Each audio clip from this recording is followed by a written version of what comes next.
Welcome to Your Next Level Now with your host, Bob Donnell. As a human behaviorist, Bob has helped people from every walk of life reach their next level, both personally and professionally.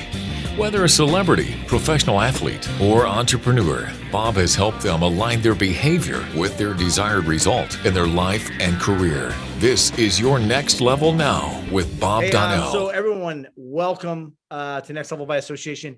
And man, you guys are in for a treat. This guy is, he is a dynamo. And I'll tell you how I got introduced to him. His name's Roberto Monaco. And many years ago, we share a birthday, but many years ago, a good friend of ours, Wesley Gu, said, Bob, you have got to meet Roberto Monaco. I said, who's Roberto? He says, he was my trainer at Tony Robbins. This guy is a force. And I'm like, and I remember him saying, he is a guy that when he walks into a room, the room changes. And I'm like, whoa, I got to meet this guy. And I tell you, I've been with Roberto in a lot of different circumstances, a lot of different environments. And Wesley was not kidding. Roberto is one of those guys that literally changes the dynamics of a room just by walking in. He doesn't have to speak. He literally walks in and is just his presence. And I have complete admiration for anyone who can do that, but I have complete admiration for how Roberto does it. He doesn't do it by what he does it by who he is. Oh, and brother, who you are is so much more important than what you do. Bro, Roberto, I have chills. Goosebumps right away. Thank you, Roberto, man. I love you. I am so grateful for our friendship. And I told Wesley the other day, man, I am so grateful that he connected us all those years ago.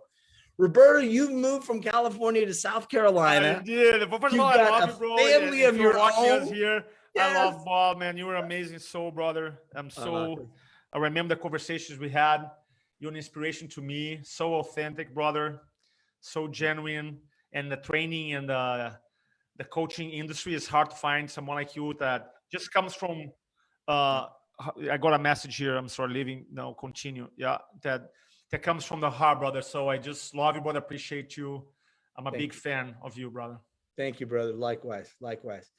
You know, you have really been around the speaking industry for a long time, and you've influenced so many speakers. I mean, I remember Wesley and I drove down to, I believe it was somewhere in San Diego. Yeah. To Influenceology. Yeah, that was my first event ever after Tony Robbins. My first event serious? Ever. Wow. Oh, dude, I have a picture. I have that picture. 2009 was my first event that I put with Influenceology brand. Yeah. Man, that was so cool. You and Jeff and we just went down and Wes and I had a great time. And I did a video testimonial for Influenceology that day because I was so impressed by the product and the information that you were delivering it. But again, it wasn't the information you were delivering, it was how you were delivering it. You were delivering it with such force, such power. What do you think has been the secret to your success in influencing so many people? You influence from the stage, but then you also influence people who are on the stage. How do you do it? What do you think has been the secret? I think one of the things that when you talk about being a speaker, people think about the words I'm going to say. They think about the content. So they read the book. They're going to talk about the strategy. They heard something, they talk about it.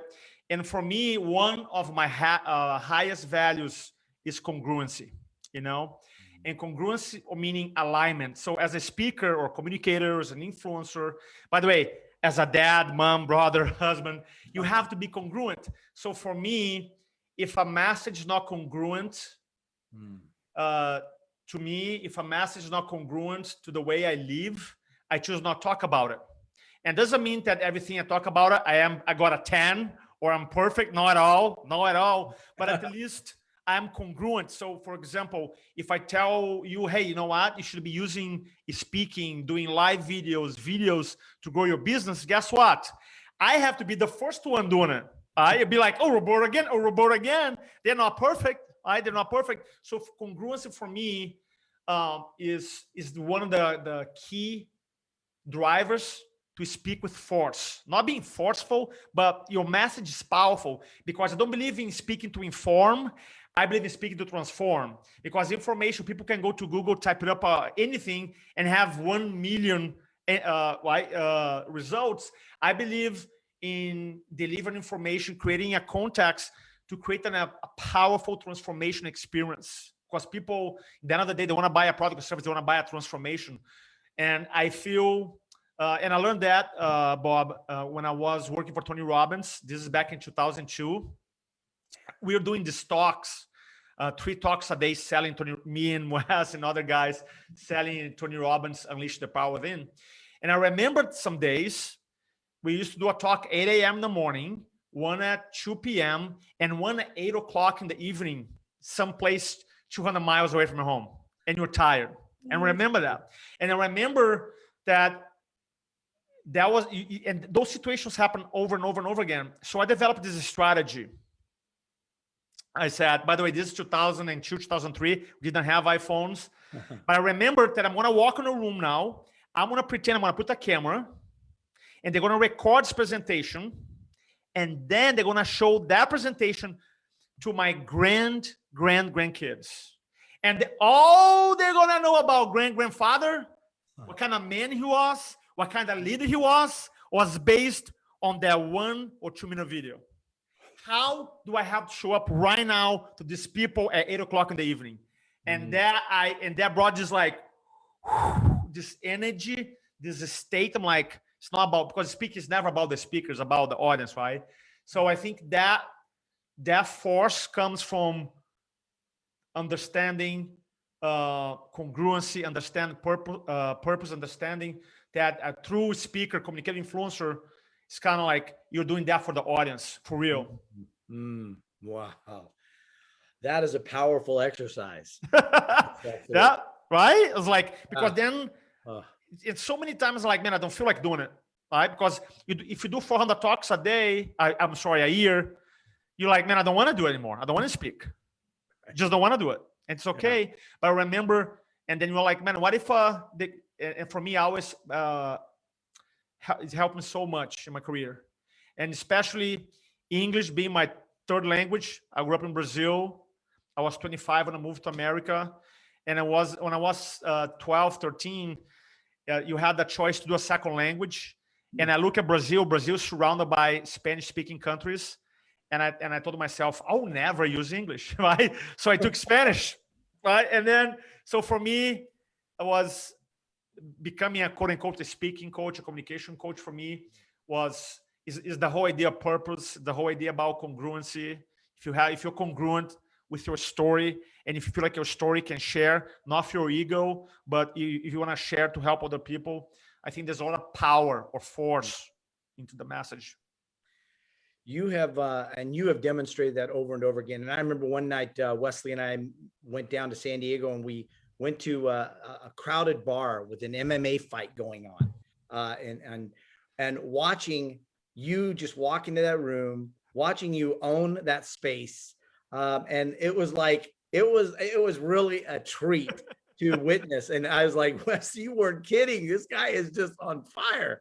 And, but I love that about you. But you know, one of the things I love most about you, Roberto, is your heart. I mean, you have undeniable passion and everything else, but your heart for people, I mean, it comes through when you're speaking. But you know, in this last couple of years, I've seen you do a lot of video stuff, and it comes through in your videos that you are there for the people and you are going to help them transform. I love what you said at the beginning. People don't come for what, they come to be transformed, right? How did you say that again? Well, people don't come for the information. They're looking for a transformation experience, right? Because, man, you have books, you have information everywhere. They're looking for a transformation experience. So for me, and I'm going to give a little analogy. For me, speaking is about life and death. Now, I know there's real life and death, like when you go to war or your job is risky, you know. So as a speaker, you don't take many risks, right? You don't find a speaker who die on stage, you know, like, you know, other professions. But for me, life and death in terms of wake people up, serving people, because, I mean, and you do this extremely well, the people that you coach, the people you talk to, how many people that you met in your career that goes 10, 20, 30 years living at 30%, 40%, 50% capacity, right? So when I say life and death, could be like as a metaphor, right? It's kind of like you're not quote unquote dead, but it's like inside you're just not living fully. Mm. And that doesn't mean that life is perfect, don't have a challenge, but it means that for me is I take speaking so serious. For me, it's an opportunity to like, man, I want to create impact right here, right now. I really like, so I want to pour everything I have in the 5 minutes, an hour, because it could create, open the door a little bit, open the window for a transformational opportunity, you know? Mm. So, unfortunately, a lot of people don't take speaking as serious as they should. Yeah. I was just talking to someone today, this morning, and we're going to speak at the same event. And he said, well, you know me, I don't prepare for events, you know? And I'm like, and I'm thinking, well, maybe you don't think your audience is that important. Right? I didn't tell you that, right? I wish, and I'm like, maybe you don't think they're important, that you're the one important, right? That's I don't prepare. Bro, you know, like, so for me, it's like, yeah, I think people who believe that speaking, the art of speaking, can really change the world. Everybody talks about, you know, Martin Luther King and these people who changed the world through speeches or talks or rhetoric, right? Why not you? Like, if you're watching Bob and I, why not? I'm for real, why not you? And the cool thing, that advantage you have, and every single day, Bob, I woke up like so fired up, so excited. On Saturday, from my home in Mount Pleasant, South Carolina, I did a 2-hour training. Brazil, people in the line, right? Brazil, Chile, Argentina, Spain, Mexico City, 2 hours. How awesome, right? For real. And this is open to, that's not nothing to do with Roberto, has to do with you, right? Your impact. So if you're not, if you have an expertise you want to share right now, impact people truly, there's no better time. I mean, there's no better time. And I'm not trying to motivate you. You tell me, I mean, and you've been a speaking coach in industry for many years, right? When we started, 2000, and when we met, 2008, right? Or 2009. Yeah. Man, do we have what we have right now in terms of like Facebook Lives, Zooms, live videos, StreamYard, YouTube Live? Do we have that back in 2000? That was like 10, 11 years ago. Yeah. Yeah. Right? Yeah. So it's such a great point. The opportunity is there. Why do you think what do you think stands in the way of most people seizing the opportunity? I mean, I remember, you know, a couple of years ago, you talked to somebody about getting on a Zoom call. No, I don't do that. Just give me a phone call. And then all of a sudden it's like, oh, let's hop on a Zoom call. It's hilarious. What stops people from seizing the opportunities that they have to really impact the world? I think deep down, really deep down, and I know you're really good at going deep with people. I think it's the belief that I have something special to share. You know, it's kind of like deep down that I actually know that I can actually impact people. Right. Because they're always comparing themselves to other people and be like, well, that guy, you know, Bob has been coaching 30 years. I don't have coaching experience, or I don't have, so they're always in this comparison mode. Because if deep down, there's, you know, 10 people here dying and you can save them, you're going to just jump in and save them, right? If you can. And the idea that I don't think people really believe deeply that they can create that impact. They talk about it. They share the quotes. They share the motivational videos. But it's like, why not you? You know, why not you? Before pre-COVID era,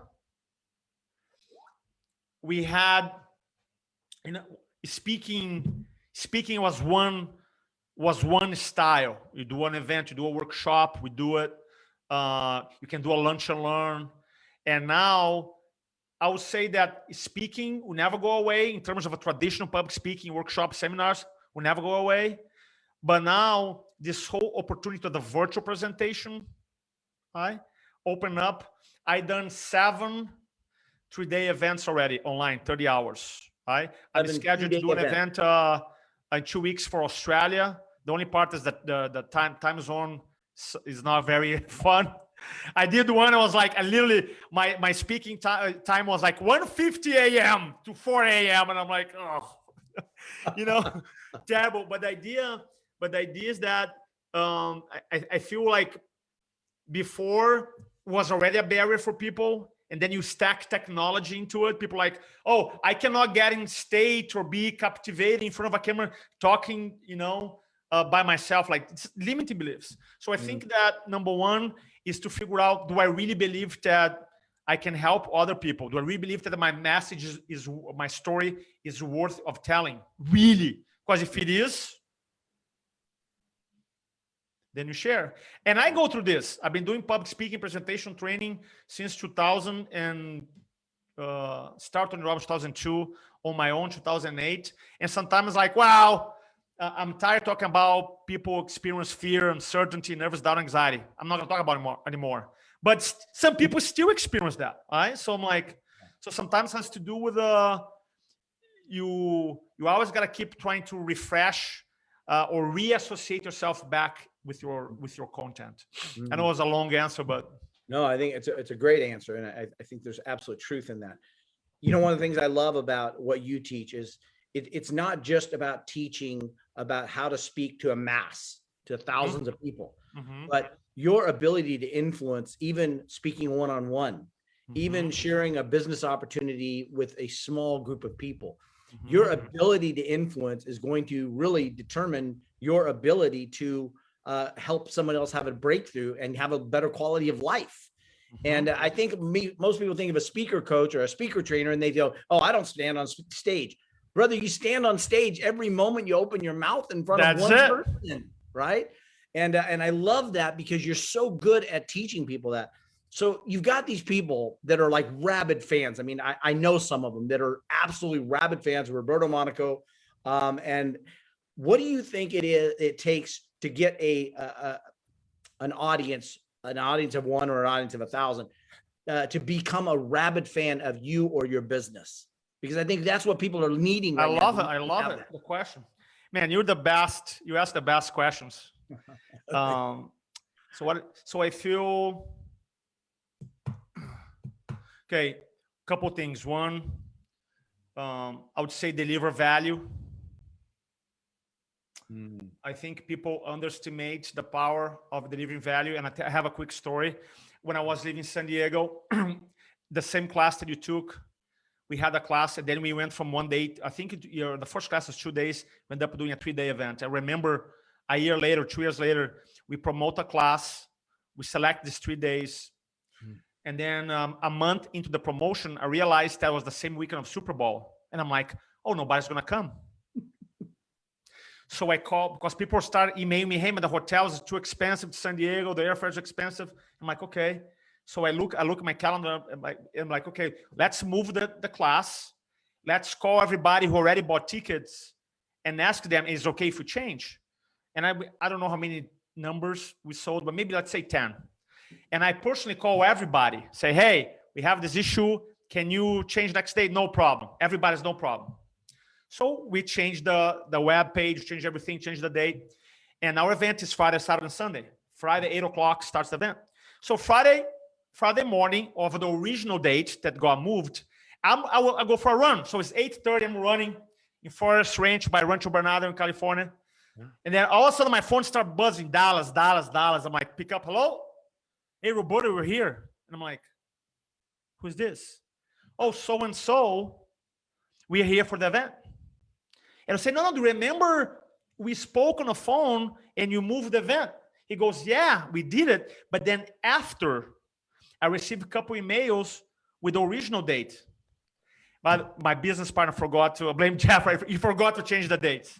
Now I'm on the phone, he goes, and I brought my assistant. And I'm like, 3-day event, flew to Dallas, from San Diego, 2 people. What do you do? I mean, what do you do? One, you say, I'm going to refund your airfare, hotel, no event.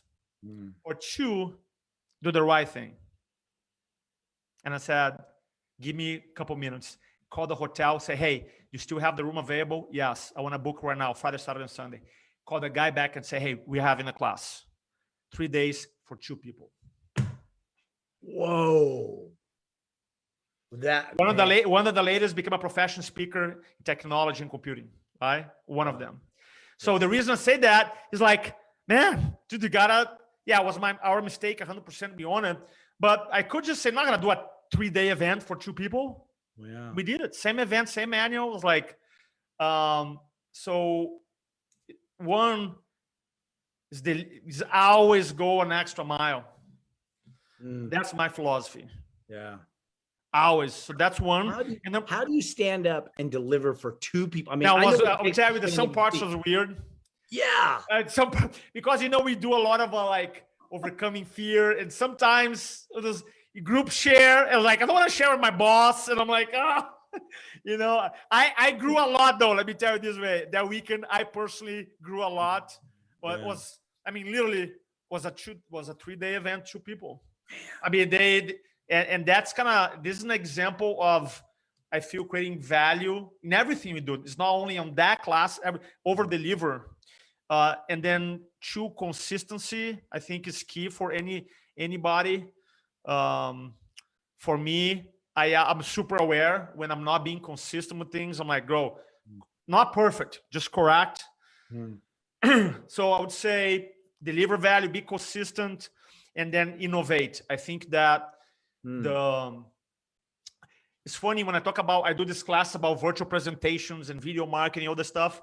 I'm not a technology guy.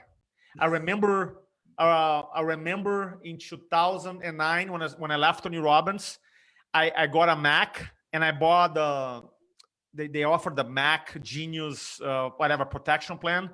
I remember getting my Mac, say, I'm going to learn video editing in the right by at the mall in San Diego on the Friars Road. I sit down, the guy teaching video editing. I'm like, dude, that's not innately is not my thing. But I also understand that as a leader, I have to be able to work with my weakness. Just like Arnold said, every time I go to the gym, first thing I do, I work out my calves. Nobody wants to work out their calves, right? Because it's painful. Everybody wants to work out the biceps, not the calves. No, I'm going to work on my calves. And I'm like, you know what? I have weakness, technology, some things, yes. I'm not a designer or web programmer. Some things I can develop, so I can leverage. But I got to be able to use, especially as a marketing tool, and be able to embrace technology, being able to innovate. So that, I think, innovation, key, delivering value, being consistent. Wow. So tackling the hard thing. Okay. Right? Tackling that hard thing, like you're talking about the calves, right? Nobody wants to do that, but tackle that first. Yeah. Yeah. Right? What are the things that you have, you've had so many people influence your life, I know. Yeah. Who are some of the top 2 or 3 people that have influenced your life? I mean, I know Tony Robbins obviously is one, but who are some of the people that have influenced your life, and how have they done that? Some of them are coming at, and like you beat stuff into people. Yeah. Some people love to just love people. Yeah. What have you found the ways that have influenced you the most? Well, number one, my mom. Because I grew up, my dad wasn't a picture much. So when I was 25, I realized my dad had another family with another wife, another kid. Didn't know. Wow. And just crush everybody. And I think throughout the years, I think love coming from that place is my strongest force. Not because of me, because of my mom. Unconditional love. So that's for sure one of I have a lot of role models. My mom is one. My wife is another one. And they're not here listening to me. I'll send a recording to them. But so my wife had 2 natural birth. Have you ever been to a natural birth experience? Have you seen one? Not natural. So my wife had 2, and I was there the whole time, as raw as can be, in a room, birth center, not hospital. And if you met my wife, the beautiful girl, sweet, amazing, but be able to so I remember when we went to I'm saying we. I didn't know anything. I didn't do anything, ladies. Didn't do anything. It was already done, right? I'm just like, we didn't do anything. But my wife went through the labor 22 hours, and we had Sophia. I remember going to the bathroom, and I had this crazy thought. I say, what is the most powerful experience that I personally had in my career, in my life, and I didn't have a close second to match what I witnessed. Man.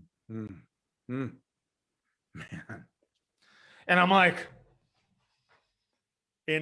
so I think it's inspire me as a reminder to always step into the other gear, that sometimes you think, oh, that's the limit. There's always another gear. And so I think she influenced me that way. And I saw I've been through 2 natural birth, and it's so powerful. I have had spiritual leaders have impacted me. One of my buddy, he's just a doctor out of Michigan. Can you talk about spirituality a little bit or no? Absolutely. Yeah? Talk about anything you want, brother. Okay. So for 50 years, I'm 50. So until last December, I never, spirituality or something was not part of my life. Because for me, it was more like, hey man, I'm a good guy, comes from love, help people. So if I come from love, I'm a good person, help people, I'm good, right? And for me, it was more like I met one good mentor who opened up my eyes to God, and for me, has been a really powerful realization that I'm not alone in this realm. I have my family, my friends, right? But spiritually, I have a stronger force to go along, and that has been huge for me. He being like massive for me. Wow. So it's been really powerful the last 6 months. Really powerful. That's so cool. What I love, one of the other things I just love about you, Roberto, is I never see you settle or stand for status quo. I'm always seeing you push yourself, whether it's physically, mentally, emotionally, and this spiritual side. I have so much respect for, one of the next level pillars I teach is that every next level demands a different you. And I see you just live that every time I see you. And I love the exchange that you have with people. It can be, I can see you exchange with somebody on Facebook, or see you in a live audience, or see you at a crowded bar. I mean, I can see you, and your ability to impact the room isn't confined to your knowledge, isn't confined to your audience. It's about who you are when you walk in the room. And I love the story you shared about how you frame that before you ever walk into the room, and Wesley shared some great stories with me. I feel like I've been personally coached by Roberto Monaco via Wesley, because he shared so many good things. It's so funny. Like, he shares the story about, I think it was you, where you guys went to a Tony Robbins, you guys were speaking, or you were speaking at like a real estate office or something. And you did a secondary close, you did a close and nobody said yes. And then you did a secondary close and nobody said yeah. Then another secondary close and nobody, and he's like, man, I was sitting there going, okay, just stop. Let's go. Let's just go. And I'm paraphrasing what Wesley said. He can say it better, but I just remember him saying, I just couldn't believe he would just keep going. And then you shared an analogy with him that most people need to hear it several times. And then you guys walked out into the carport, into the parking lot, into the parking structure. Yeah. You remember this? Keep going. So you went out into the parking structure and you said, oh, get in the car. I'll take you up to the third floor or wherever your car is. Oh, I remember. That's okay. I'll just take the stairs. And you go, no, hop in. He goes, no, that's okay. I need the exercise. You go, come on, get in. And he's like, no, I'm okay. He goes, get in the car. Come on. And he got in the car and you went to him and you went, see? And Wesley shares that, and I'm like, it's such a brilliant. Dude, that's so true. I remember that. I know exactly illustration. Most people do need that extra push, and we shy off We shy away from asking the closing question or asking even a qualifying question multiple times because we don't want to be pushy. We don't want to be. How do you coach people to ask to do secondary closes, or if you want to call them secondary closes, and not be pushy in this at the same time? You know, going back to the kind of like ask different way of asking. I think that's the going back to the beginning of conversation. I think purpose is really important because people have they gotta feel the energy that you're doing that for them, not for you. Yeah. That is 80%. It's kind of like, I'm doing this for you, not for me. And a lot of times people close, you feel they might be saying the same words, but you feel like, man, this guy's trying to steal my credit card, right? Tap into my wallet. And I think that in the beginning, I couldn't do that. When I started my career back in the day, 2002, and let me tell you why I could not do that. Because I hadn't had enough references of success stories for the program that you were selling back in the day, right? Mm-hmm. But then once I was there and I had all these references, a lot of sometimes in salespeople, they get detached from the people they help, and they have no force. So one of the simplest ways is reassociate yourself back with the stories and the success stories, so you have the force. So later on, I had no problem telling stories 4, 5, 6, 7 times, because I seen what the things they couldn't see. I experienced what the things they cannot experience right now.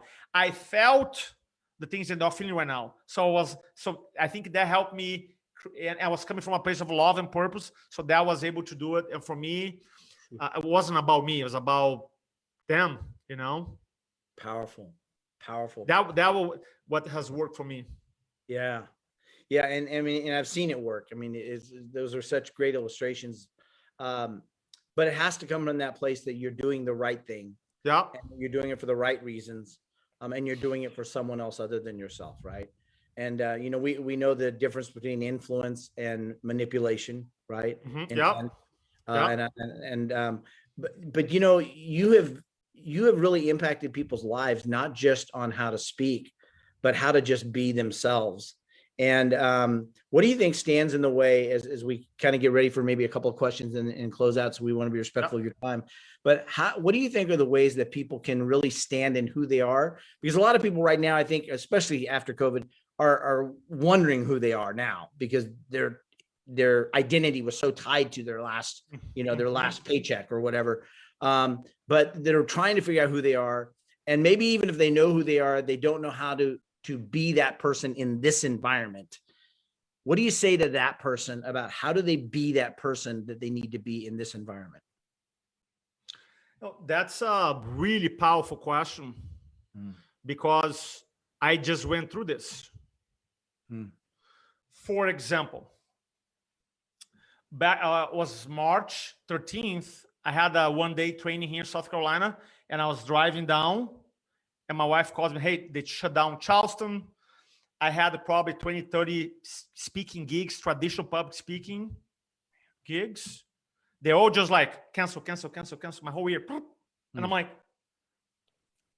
now my clients, they hire me. Why? Because they do events, right?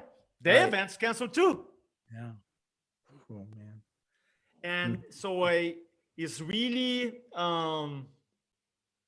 this idea about reinvent yourself that everybody heard 1,000 times. And when it comes to personally, like, okay, man, because when you change how you see yourself, your audience change how they see you, right? When you change how you see yourself, the identity, the audience change how they see me. Now, I could be the old Roberto, or I could reinvent myself and start seeing myself differently.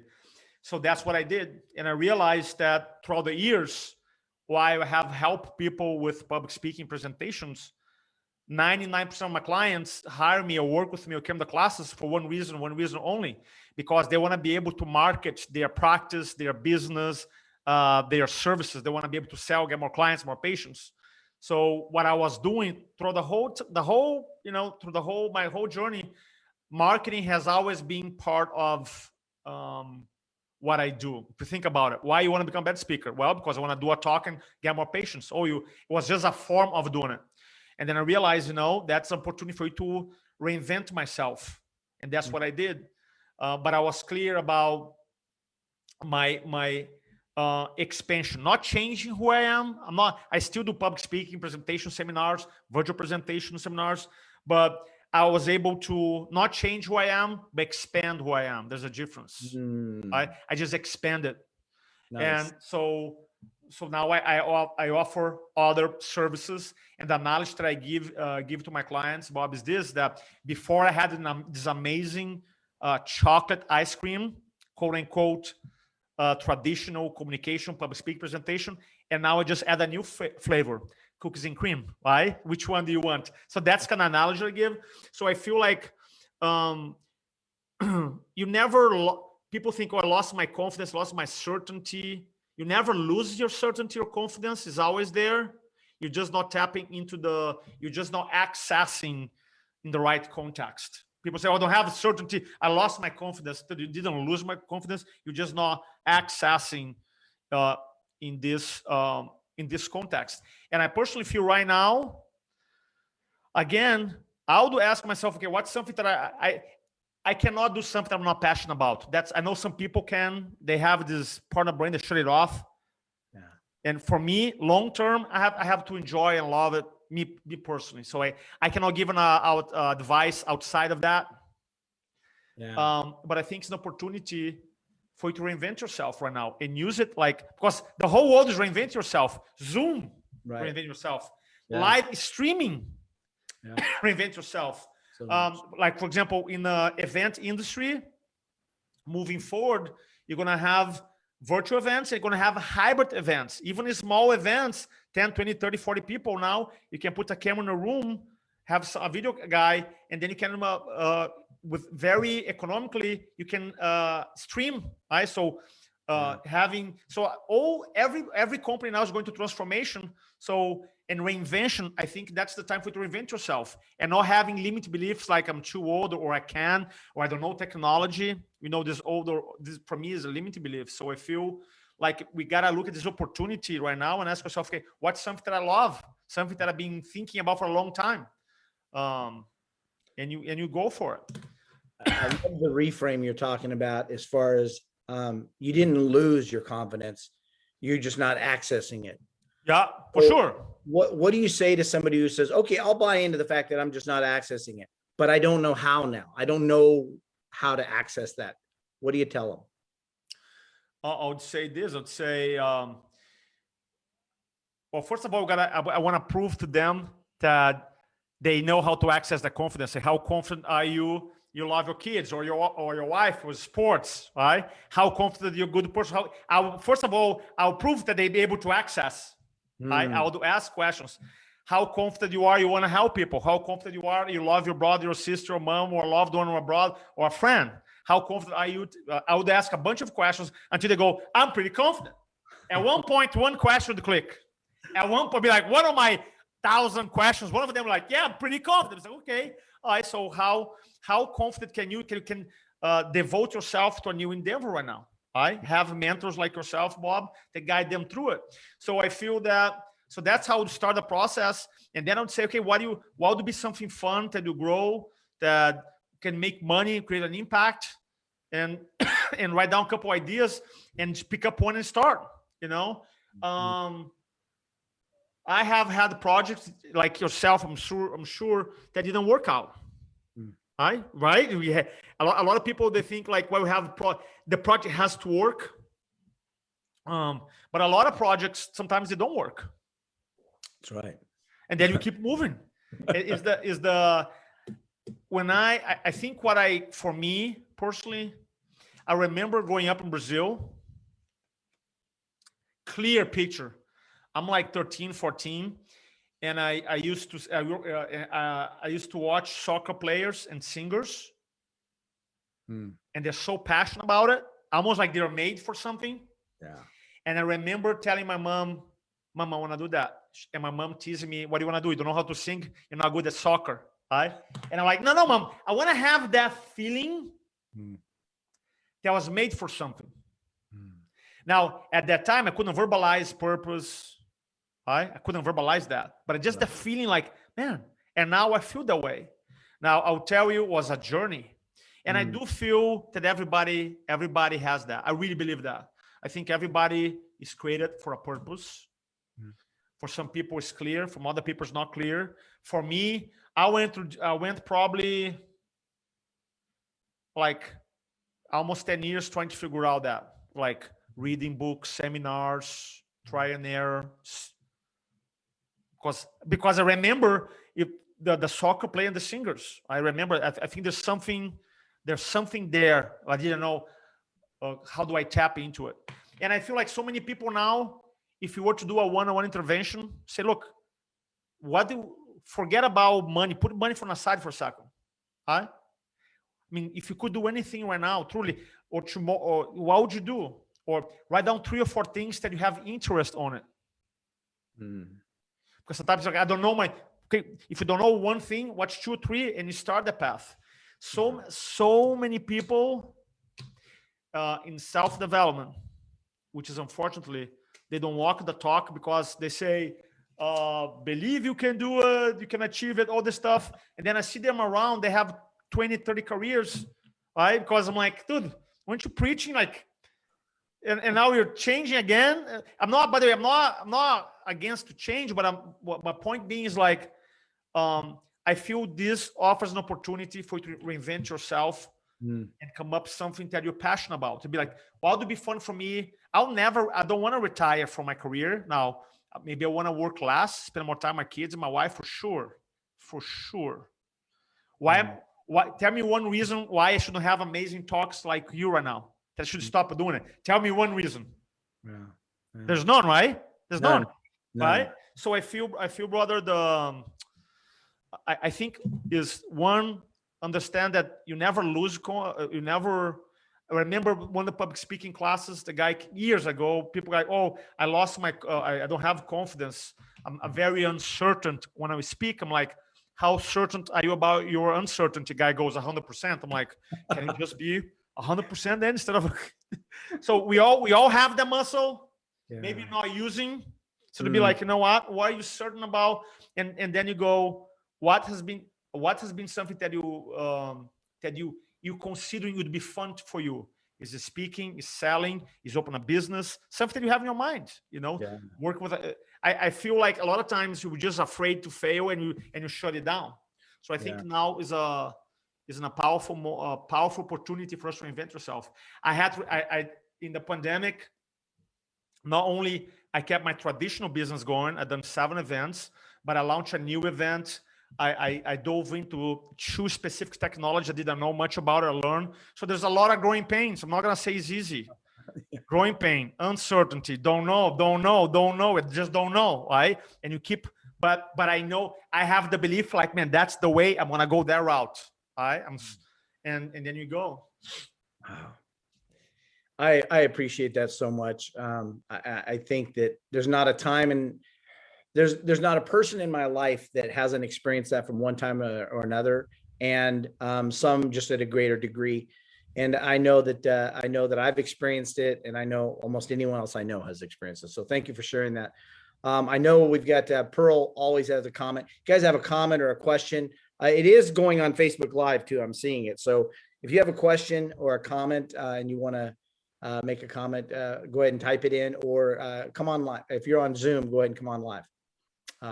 Flo, I know you do.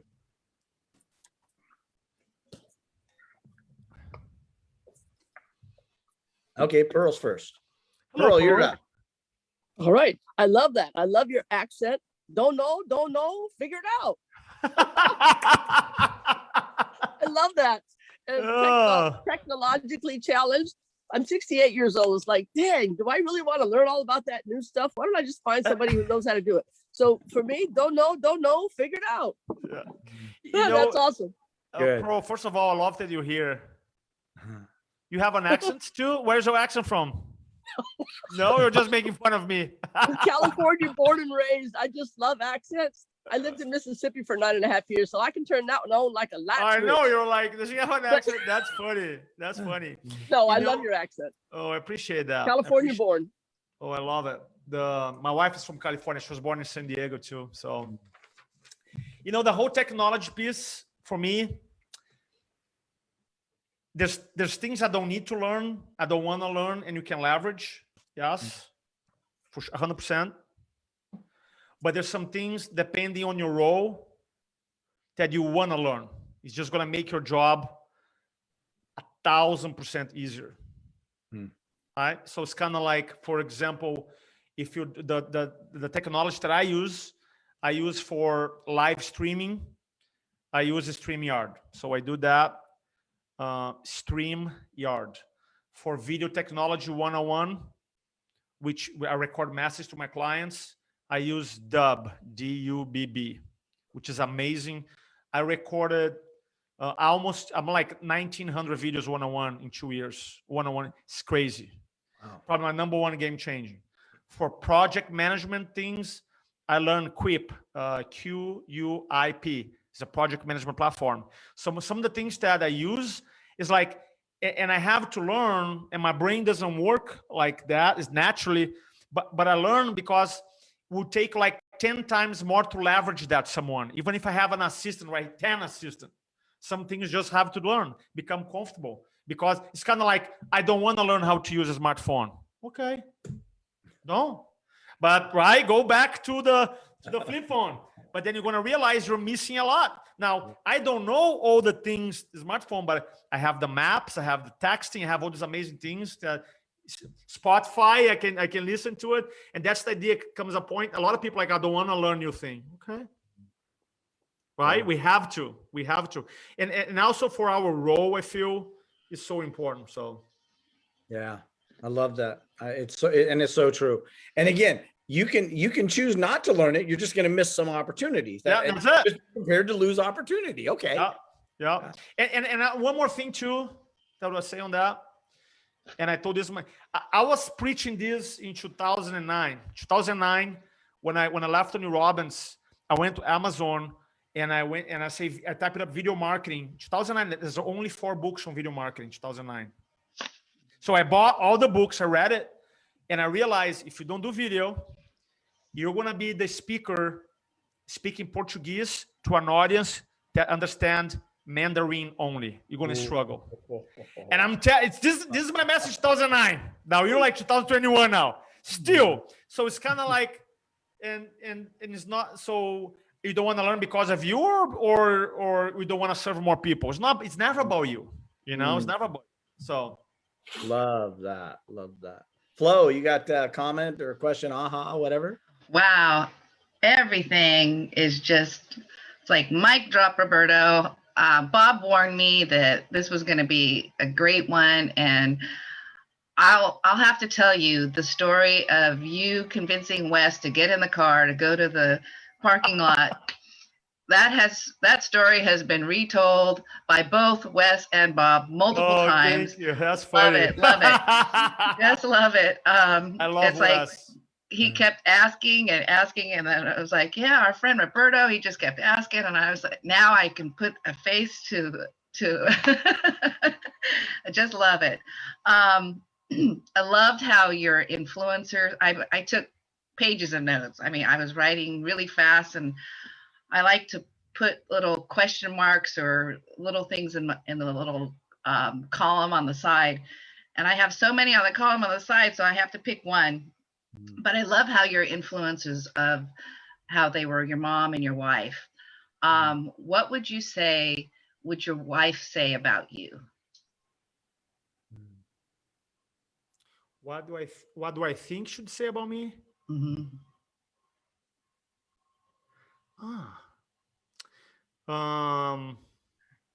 I would say that I'm very. I don't want to brag. I don't want to sound like I'm bragging, But definitely say she's an amazing dad. That's for sure. Should say that.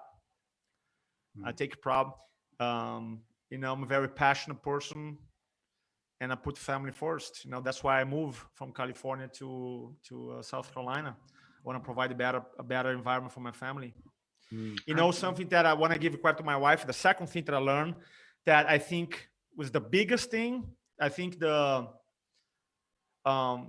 when you are a coach, high performance, and you like Bob said, try to elevate things all the time, and you work from home. One of the biggest conflicts that caused my relationship in the past was the fact that I was going beast mode, boom, boom, boom, boom, boom, boom, boom. Finish up working, open the door, and I'm still wearing my hat of coach and leader. Follow me so far or no? Yes. And I'm talking to my wife, you know, Yeah. and then I wasn't aware. I was just like, huh? And I realized that she goes, go walk. She said, go walk around the block. You got to work in your transitions, right? Mm. And I'm like, oh, transitions. Yeah. So now I'm aware. I'm like, okay, I got to work on my transitions. And she knows because, you know, like you have a relationship.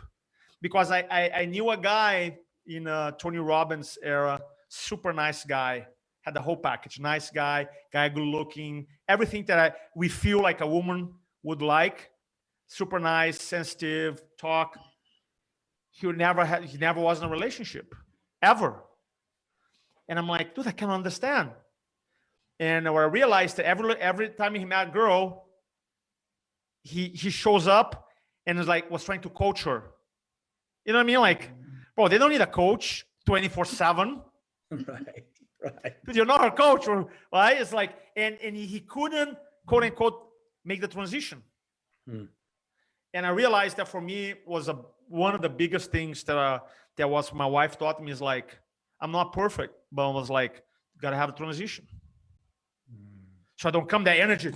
All right, what do you have for you? Let's make it happen. Right? It's like, whoa, all right, whoa. Can you just talk? You know? So for me, it's been big, super big. Yeah. So I would say, should say I'm a great dad, great husband, very passionate person, I think. Yeah. Awesome. Thank you for sharing today. Of course. Learned a lot. Thank you. Of course. So Roberto, as we wrap this up, man, I just want to, you know, every time I think about the times I've been in your presence where we've actually been together, I'm always in awe. And I'm always just so appreciative of who you are. And, you know, I remember standing in a hallway in San Diego talking to somebody and he's like, you know, Roberto? I said, yeah, I know Roberto. He goes, I know Roberto. He goes, oh my gosh. So we did a video and sent it to you right there. And you responded right away, you know, and I just love that we have that kind of dynamic. And, you know, I'm just so grateful that Wesley made the introduction so many years ago, but I'm also so grateful for your continuing to reach out, to be a brother, to be a friend, to be a mentor, to be a coach. And I do consider you a coach, you know, my coach. I do consider you a mentor. And so I'm very grateful for that. And I can't wait till we're in the same room again. I get to give you I can't wait, brother. I can't wait, man. Love you, brother. Thanks so much for the opportunity to share here today. You've been listening to Your Next Level Now with Bob Donnell. To find out more, call us at 949-542-6398. That's 949-542-6398. Or you can find more information on our website at everythingnextlevel.com. That's everythingnextlevel.com.